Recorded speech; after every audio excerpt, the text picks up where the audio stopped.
అందరికీ నమస్తే అండి. ఈరోజు వీడియోలో చేపల ఫ్రై రెసిపీ చూద్దాము. ఇది వచ్చేసి డీప్ ఫ్రై రెసిపీ అండి. చాలా తక్కువ నూనెతో అయిపోతుంది ఈ వంట అయితే. ఎక్కువ నూనెమి పీల్చుకోదు చేపల ఫ్రై. సో ఈ రెసిపీ చేసుకోవడానికైతే చేప ముక్కల్ని ఉప్పు పసుపు వేసి బాగా క్లీన్ చేసుకోవాలి. చేప ముక్కలు నీట్గా క్లీన్ చేస్తే స్మెల్ రాకుండా టేస్టీగా ఉంటుంది, ఫ్రై అయినా కర్రీ అయినా. సో బాగా క్లీన్ చేసిన ముక్కల్లో ఉప్పు వేయాలి. ఉప్పు చూసి వేసుకోండి, ఉప్పుతో కడిగాం కదా, కొంతైనా ఉప్పు పీల్చుకుంటాయి.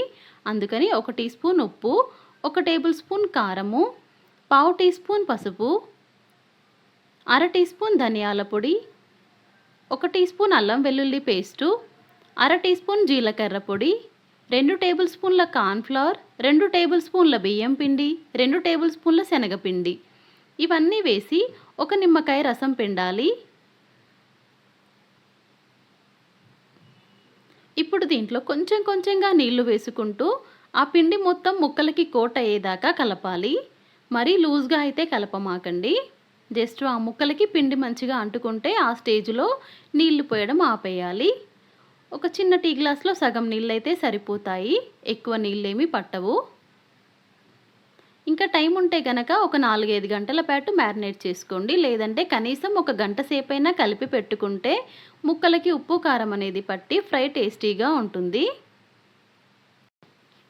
ఇంకా కలిపిన తర్వాత ఈ ముక్కలనైతే ఫ్రిడ్జ్లో పెట్టేయండి. కనీసం 1 గంట అయినా కలిపి పెట్టుకోవాలి. ఇదిగోండి 4-5 గంటల తర్వాత అయితే ఫ్రై చేయడానికైతే రెడీ అయిపోయాయి ఈ ముక్కలు. ఇంకా దీన్ని డీప్ ఫ్రై కోసం అయితే ఎక్కువగా నూనె పీల్చుకోవండి, కొంచెం తక్కువ నూనెతోనే అయిపోతుంది. నేనైతే ఇక్కడ పావు లీటర్ కన్నా కొంచెం తక్కువ ఆయిలే వేశాను. ముక్క కంప్లీట్గా ఏమీ మునగలేదు, సగం పైనే మునిగింది ముక్క. ఇప్పుడు నూనె మీడియంగా వేడెక్కిన తర్వాత చేప ముక్క వేసి ఫ్రై చేయాలి. వెంటనే కదపకూడదండి, 1 నిమిషం పాటు అలాగే వదిలేయాలి. ఆ నురగలు బబుల్స్ వస్తున్నాయి కదా, అవి కొంచెం తగ్గేదాకా అలాగే ఉడకనివ్వాలి, ఆయిల్లో ఫ్రై అవ్వనివ్వాలి. ఈ బబుల్స్ కాస్త తగ్గిన తర్వాత జాగ్రత్తగా రెండో వైపు తిప్పుకోవాలి. మొత్తము ఒక 4 నిమిషాలు 5 నిమిషాలు అయితే సరిపోతుంది ఒక ముక్క కంప్లీట్గా ఉడకడానికి. ఇలా 2 వైపులు తిప్పుకుంటూ ఒక 5 నిమిషాల పాటు కంప్లీట్గా ముక్కని ఉడికించుకుంటే లోపల నుండి కూడా మంచిగా ఉడికిపోతుంది.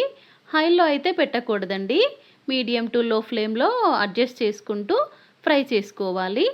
ఒక 5 నిమిషాల్లో ముక్క అయితే లోపల నుండి బాగా కుక్ అయిపోయింది. ఇలాగే మిగిలిన చేప ముక్కలన్నింటినీ ఫ్రై చేసుకోవాలి. ఇదైతే చాలా సింపుల్గా అయిపోతుందండి, మనకి నూనె కూడా అసలు ఎక్కువగా పీల్చుకోదు.